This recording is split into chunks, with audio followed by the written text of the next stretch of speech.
Last week, we talked about setting boundaries in saving lives work. And this week, we're covering one thing that can help your teams move from chaos to under control.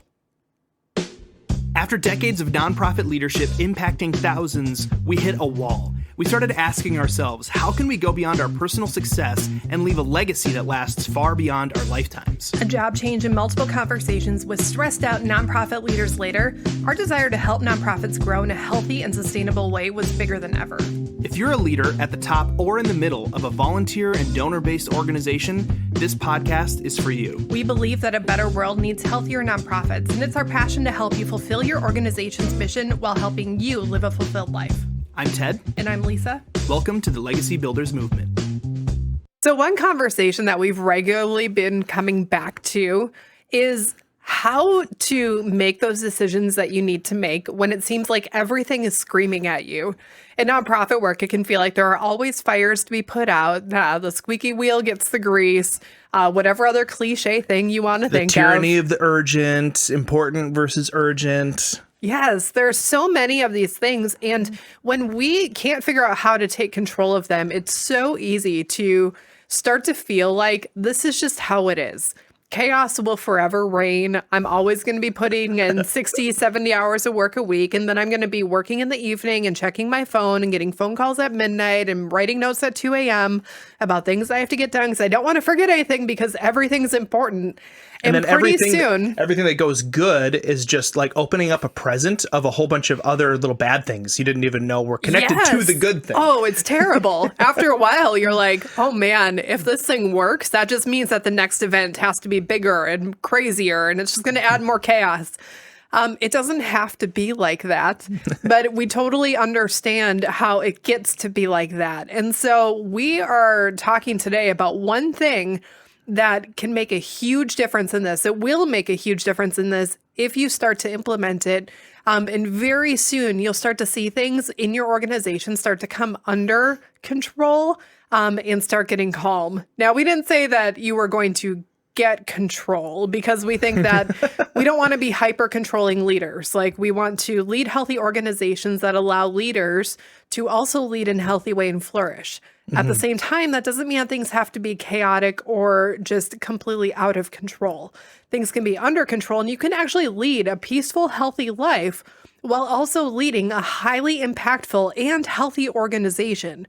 Which, if someone hasn't told you that before, I'm telling you right now, you don't have to keep living this way, and there is hope to have something that's really good both for your organization and for you personally. Yeah, we've seen it. In our consultation work, we see organizations that are actually, believe it or not, there are organizations that are accomplishing things, that are running in a peaceful way, that even when we dig in behind the scenes, we see things are good and things are healthy on the inside. It's not like everybody is cursed to have this terrible experience when you peel back the curtain.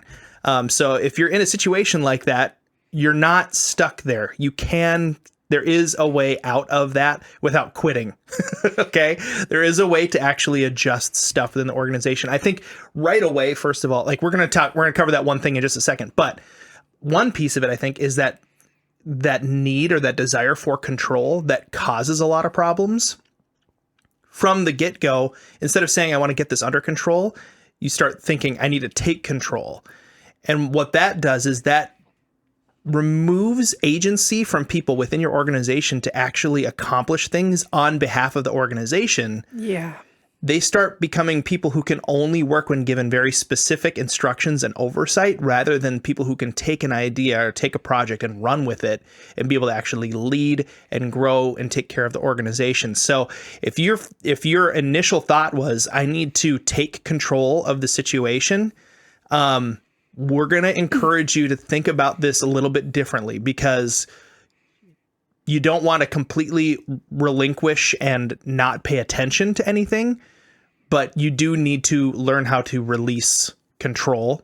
So that way other leaders and other people who have capacity can come on board and are attracted to being a part of your organization. Because when you take control, you are telling leaders, I don't want you here. Yeah. And that's going to be a big problem for you. You're going to end up creating a lot more work for yourself. And long this run. is a natural thing that happens that we see on a regular basis. Organizations get going, the leader starts to feel like things are getting too chaotic, and either they say, I need to get this under control, I need to raise up other leaders and start handing stuff off and getting help. Or, and this is more common, is they'll say, I need to take control and start leading and telling people what to do. And what happens initially is the second one that more people lean toward, it can work for a short term. But what happens is the people in your organization who actually highly value leadership, they want a chance to actually use that leadership skill that they have and grow people on the teams, eventually recognize this person wants control so much that I can't even stay here because there is no leadership available to me. There's nothing that I can be doing here except act as an admin. And over time, what will happen is all of your key leaders and those people who are really good at rallying people around the cause and actually leading volunteers into doing different things will eventually get swapped out for people who have more administrative personalities. Now, we like admins. With our personalities, we need a couple people to be around us who can basically keep us on task. Be like, hey, deadlines. But knowing that about ourselves, we also recognize that if we only had admins on a team, those aren't people who are always going to be able to just pick up, gather a group of people around them, get volunteers in place, and get what we need done. And so if you end up with people who always need you to have control, then you end up putting yourself in a position where your desire for control now has turned into, I have to micromanage, because if I don't micromanage, the stuff will not get done. And once you are in that place, it is very, very difficult to step out of that. And it can almost become a trap where because you micromanage, you need all the control. And because you're controlling, you're having to micromanage more. And so to move out of that, totally possible, but it's going to take a big shift in how you're thinking about your organization. Self-control. And yes, a lot of self-control so that you can actually say no to yourself, so you can allow other leaders to come in and actually have space to lead within your organization. So let's talk about the one thing that we promised we were going to talk about at the beginning of this podcast. That's all right, though. I think that was a really important thing to cover. But the one thing, I was just scrolling on YouTube a couple weeks ago, and I came across, I don't know if you guys have ever seen in YouTube, like those little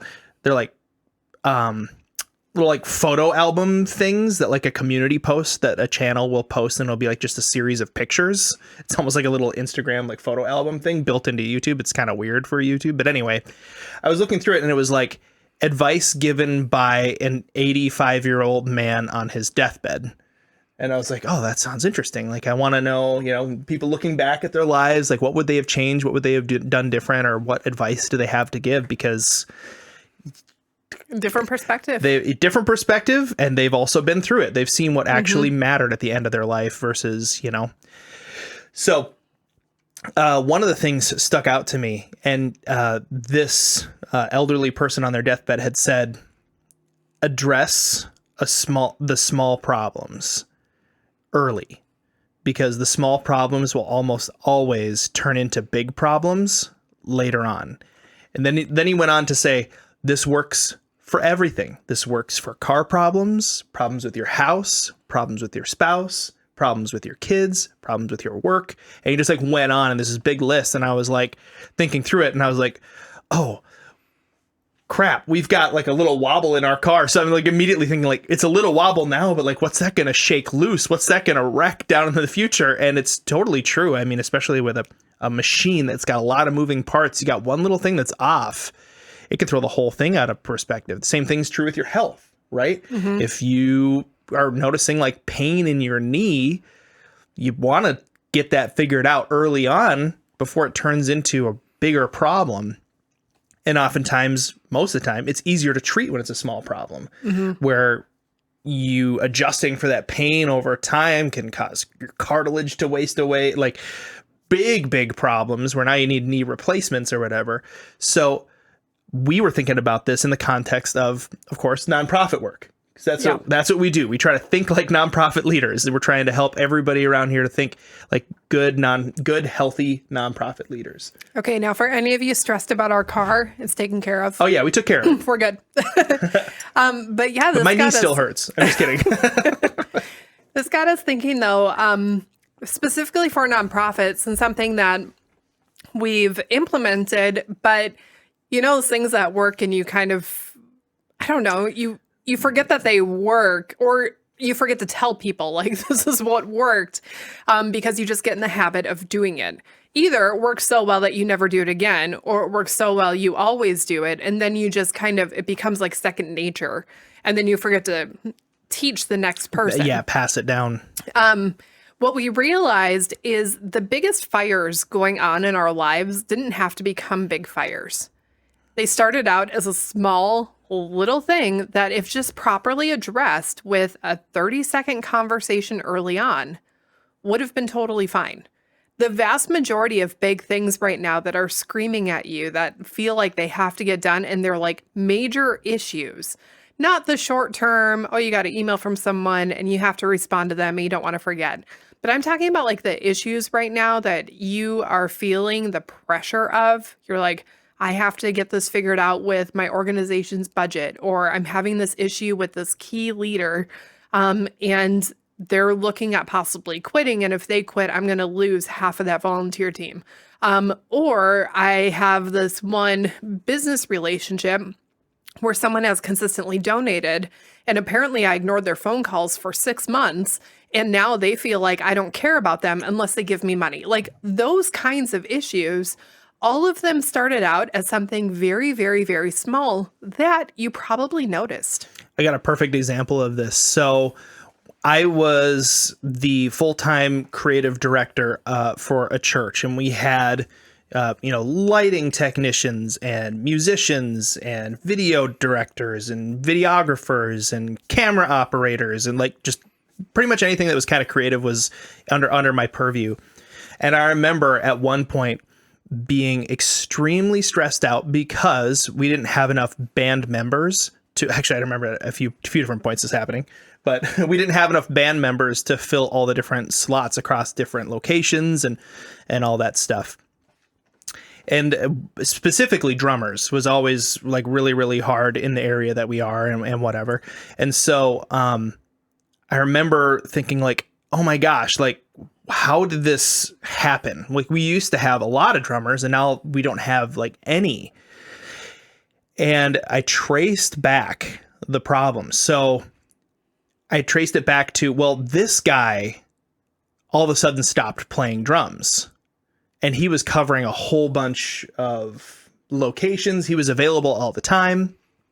I traced it back a step further to a few weeks earlier when I had asked him, hey, can you just come in one more weekend right now? And he was like, this is going to be really tough. Like my family, I could probably make it work. And I was like, okay, cool. Thanks. I traced it back a few weeks earlier, or a few months earlier, and he had shown up to practice, not quite knowing his stuff like he normally did. And I remember thinking like, this is sort of weird, like you normally show up knowing all the parts perfectly and we don't have to like go over anything. And that was the moment. That was the moment where I should have talked to him and figured out what was going on, because what was going on is he was having trouble at work and he was having to put in a lot of extra hours, which was putting strain on his family, which is putting strain on all this stuff. And that final thing, when I asked him to come in one extra time, if I had known about all that stuff, I wouldn't have even like done that ask. I would have actually just done like a care call, like, hey, how you doing? How can I be praying for you or whatever? Right. But that one ask tipped his family over the edge, and his wife was like, I can't have you play drums anymore. And when your family says we cannot do this right now for the foreseeable future, you either choose like, I'm going to volunteer and play drums for fun at church, or I'm going to like be here for my family. You should choose your family, right? And so that's an example of a big problem that turned into, then it put strain on the other drummers, and all of a sudden all the dominoes started to kind of fall. And if I had address that problem early on instead of just saying like, "Oh, that was weird." And just be like, we made it through the Sunday morning. The music went great. Good thing he's good enough that we were able to figure it out anyway. Instead of just moving on and saying, okay, this is a small little spark that could turn into a big fire.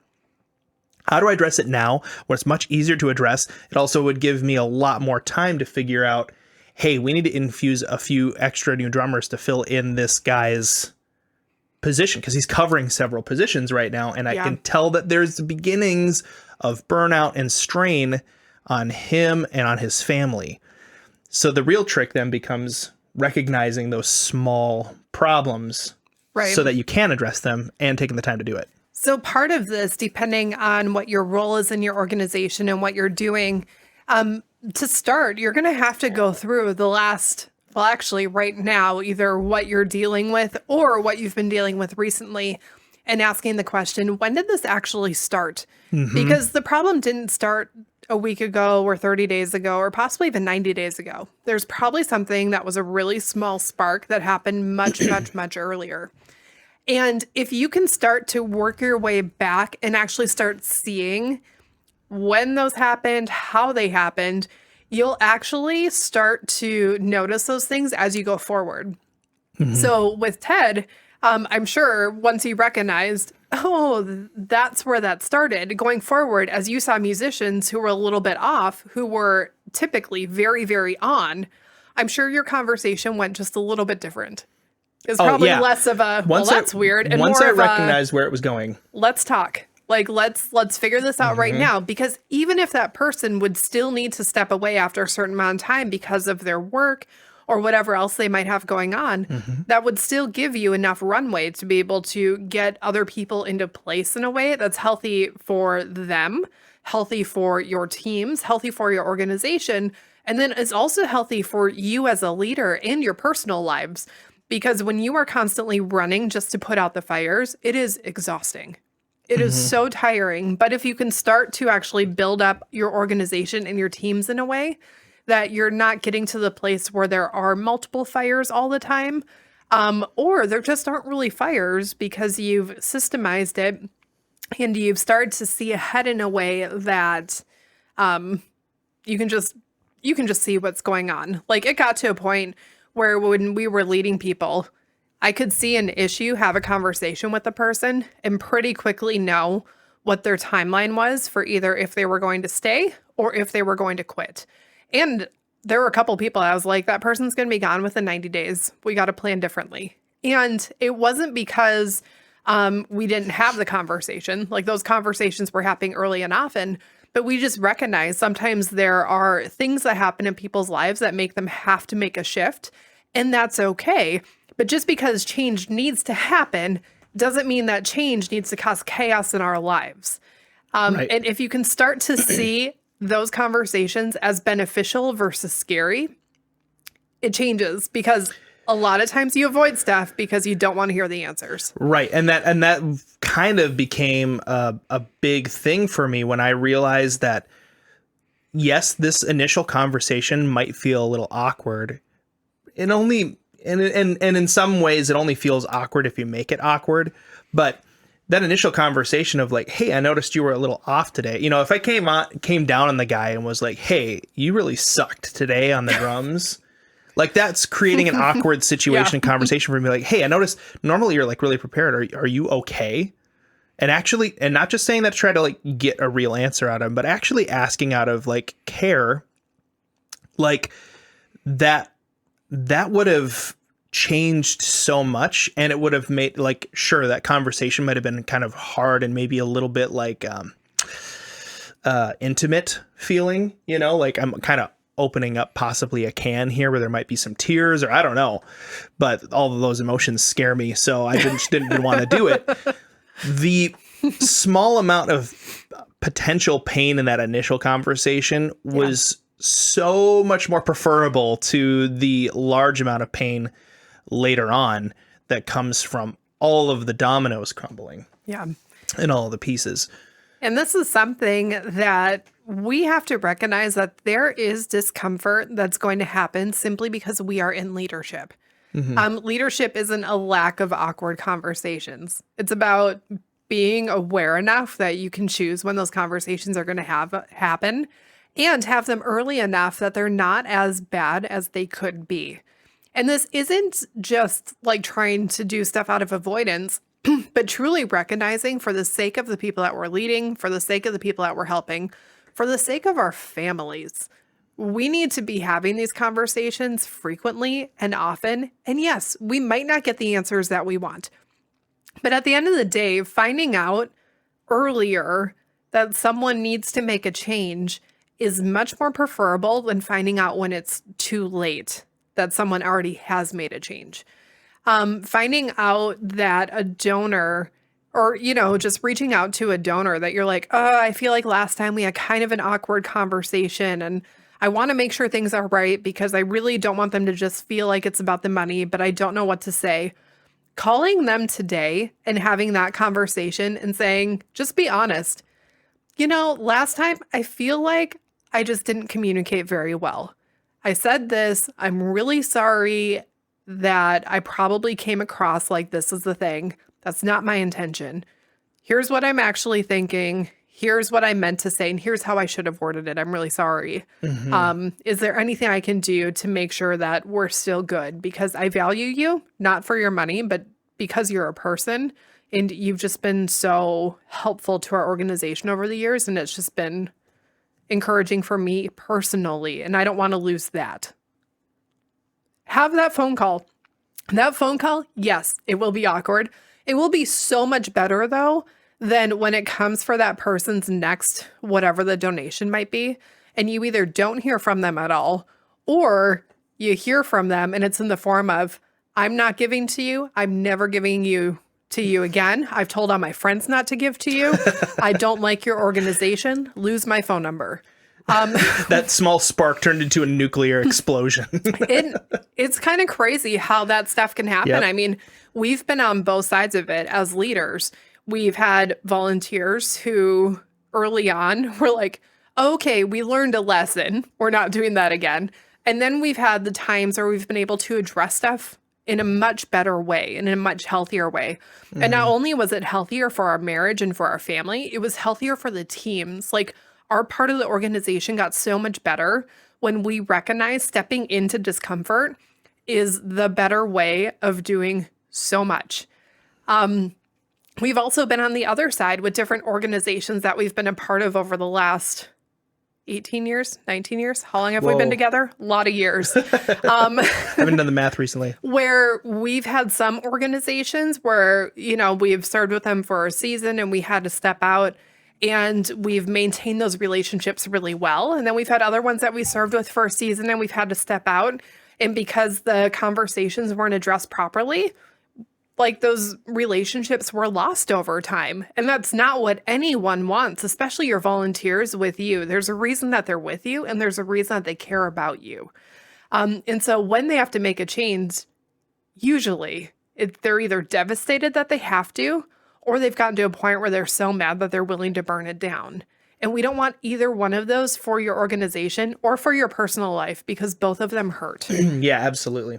So we talked about the organizational leader who sees the problem when it's little and avoids it, because that was me. For whatever reason, you avoid it because you don't have time or whatever. There's also, on the other side of the spectrum, there are leaders who are so focused on trying to get things done that they just have blinders on to the small problems. And what is your advice to that kind of leader? With that kind of leader, my advice would be to get someone around you who you trust, who you give permission to call you out on stuff and to bring issues to you. This takes having a massive amount of humility to just go to someone and say, listen, I recognize I'm incredibly driven. I get my blinders on and I'm kind of I'm going to get this done regardless of what it takes. And I recognize that there's strength in it, but I also recognize that it will be my downfall if I don't get this in check. So as a leader, I'm not putting the responsibility on you. I'm saying I'm going to work on this because I have to recognize my own weaknesses. And no, they're not strengths in the making. Like, they're weaknesses. I'm going to work on this. At the same time, since we work in close proximity, I'm asking that if you see that I've had a conversation with someone that it didn't go well, or you kind of hear whispers of something, or you just see that I mishandled a situation, I'm giving you permission to come to me and tell me about it, and even advise me on what you think I should do if you're comfortable with that. A lot of times that does take a ton of humility, and it's going to take, in that moment when they do come to you, submitting. Like, Yep. there's a submission that needs to happen. You've been that for me in a lot of cases, and it's so good because I find it easy to submit in those areas because you're so smart and you're so strategic that it's like, I'm so like fly by the seat of my pants kind of, that it's so nice to have somebody in my corner who I know has my best interest at heart and knows that things that I care about succeeding cares about those things too, right? So when they come to you and they say, hey, I've noticed that this person needs some care, that is not the time for me as a leader to say, no, they'll be fine. Like, when you've given that person the permission to step in and say, this is important, you have them in that position because you can't see it. Yeah. So when they say it's important, it now is. And the biggest thing is that submission piece in keeping our egos in check when that conversation needs to happen. Because it's really easy to look at someone and be like, no, I think you're wrong. Nope, I handled that perfectly. Nope, the conversation's great. Nope, they're fine. Nope, that's not worth my time. Whatever the case may be. And as leaders, we want to fully understand what our strengths are, right? Like, you want to know what you're good at, because it is terrible to follow a leader who thinks they're good at something and they're not. Like, we all want leaders who know what their strengths are and know how to run with those and just really lean into that. At the same time, we need to bring people around us who are strong in the areas where we are weak and who are willing to talk to us and give us a heads up when they see a way that we might be running for a cliff because our blinders are on and we think everything is just going great. But in the process, we might accidentally be destroying something. And so it takes a level of humility to have the conversation. It takes a ton of self-control when that person comes to you then and says, your key volunteer, when you were having this conversation, you didn't see the look on their face, or at least I don't think you did, but they are incredibly hurt by what you said. You thought you were just handing out a few tasks, but I think that they feel like you don't even care about how their life is doing and that you're just taking advantage of them. And in that moment, we have to have the self-control to keep our pride, keep our ego, and keep whatever else we have going on in check and say, listen, you might be right, you might be wrong, but at the end of the day, I know I trust you. What do you think I should do about that? Mm-hmm. And we need to be careful with those relationships, because if you have someone as a leader who's actually willing to be honest with you and point those things out to you, you don't want to lose them. Those relationships are hard to find. And I would say, too, what's interesting about this is a lot of nonprofit organizations, and I've seen this specifically in churches, where the pastor will have around them a bunch of people who are kind of like holding them accountable. But a lot of those people are very distant. Like, they're pastors of other churches. They're not seeing the day-to-day. They're not seeing what's going on inside the organization. Or they're like board members. They're not there during like staff meetings or anything like that. They're not seeing a lot of these other interactions. So I think it's important for leaders of organizations to have at least one person who gets the behind the scenes access, because the behind the scenes access is where a lot of these little things start. Mm-hmm. You have these big advisors and people holding you accountable outside the organization, and those are great, but they can't address stuff until it's a fire. They can't help you until you recognize that it's a problem. Because they are only hearing what you are telling them. Right. They're not seeing all the interactions. And so we've seen leaders of organizations go to their board, and the board will be like, so what happened with this volunteer? And they're like, oh, They left. They just got busy. Oh, is anything wrong? No, they just needed more time for their work. They can't advise you on that if you don't know what was going on with it, or if you make up something to make yourself look better. Right. And we've seen that partly because of, like I said, you don't want to be seen as wrong. Like, and we get that as leaders. There's an innate thing of we want to be right. That's not even and we leaders. want to be trusted as a leader too. Yeah. I mean, it comes from a place of wanting to know that if we do have like, hey, we need to take this next hill, you need people that are going to say, yes, we trust you, instead of like, we doubt everything that you do because you're always making mistakes all over the place. Yeah. And this is the interesting thing that does not make sense about leadership, but it will make a huge difference with your organization. If you can get good at having these small conversations early on and noticing these small things and going in with humility and saying, hey, I see this thing is going on. Is there something that I can help with? How's your family doing? How are you doing? Did I say something? Like, what's the issue? And you're at a place where you can actually hear it. You might have someone say, you asked me to do this and I don't have time. I told you my family is going through a lot right now and you just didn't care. In that moment, it is much easier to say, I am so sorry. You're right. I was wrong. What can I do to make that better? Versus having to stand up in front of your entire organization and say, this key leader left with all of these volunteers, and I don't know why. I did nothing wrong, when everyone knows that you handled that relationship incorrectly. Most of the salacious news stories that come out about nonprofits and church leaders come out because something small happened years ago that wasn't properly addressed. And in the process of trying to make sure that that leader never had to admit any wrongdoing, the leader got put in a position where now they cannot fail or else the organization crumbles. And it's so much easier if we can learn the humility at the beginning, because what we've found is as we admit our weaknesses and as we admit when we mess up and have those honest conversations with people, we had people and have people who follow us as leaders who part of me is like, why are you still around? Like, you've seen the good, the bad, and the ugly, and yet you're still supporting us. And they're like, yeah, but I know what I'm getting. I know that you'll own up to stuff if you were to mess up. And it puts us in a position of not having to even have the facade of perfection. And that right there takes so much of the pressure off of nonprofit leadership if you can get to that point. Absolutely. No, the whole concept of noticing and addressing those early issues, especially interpersonal ones, where it can be hard to figure out what's actually going on unless you actually care about the people and care about the people. That is one of the biggest struggles of a nonprofit that is volunteer-based and donor-based, is having the capacity to do that as a leader, and making sure your organization has the capacity to handle that for the size that you want to be.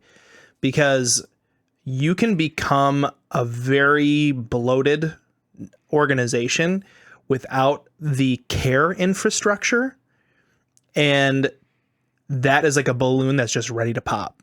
Yeah. Like, you want to make sure, it comes to mind, this is really, really weird, but I have a friend who's getting into 3D printing, and she showed me like her first attempt at 3D printing, and it was a total mess. Like, it was all caved in on itself, and it was like the most sad D&D dragon you've ever seen in your life. It's really bad. And she was laughing about it. I was like, what went wrong? And she's like, the support beams that were like, whatever, like, I forgot to do it correctly. And so as it was printing, it just kind of, and like that's totally what a lot of nonprofit organizations are doing. They're building up like systems and structures for organization purpose and like administrative purpose, but they're not building up care infrastructure. And so eventually it's going to all crumble when you can't actually see what's really going on and care for people well.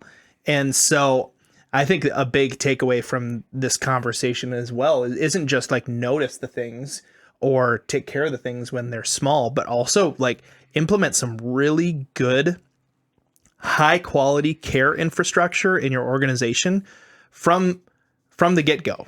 Yeah. From the starting point, because that's going to allow you to actually healthily take care of a problem.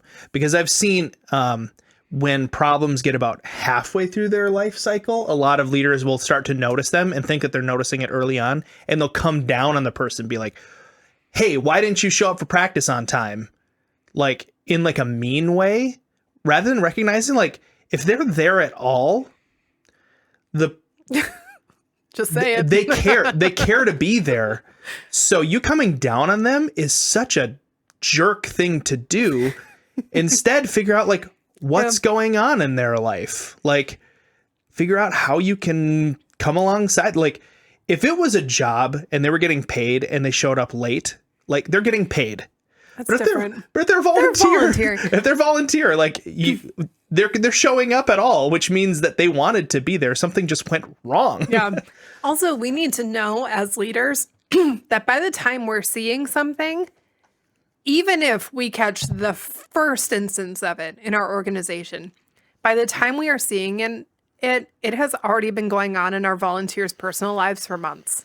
Yeah. And they have just kept it. They've just kept it. They've kept it going. Yeah, because most people try to like shiny it up too. Like they don't want to appear weak or appear like they can't handle it or whatever. Yep. And so we need the systems in place in order to make sure that we are effectively caring for people and caring for them extremely well. Because ultimately, if we succeed in the mission of helping all the people that we're trying to help, and we have treated our volunteers like crap, and now they are completely anti what we're doing, anti all nonprofits, and have said, forget all this, I'm out. Have we really done our job? I don't think so.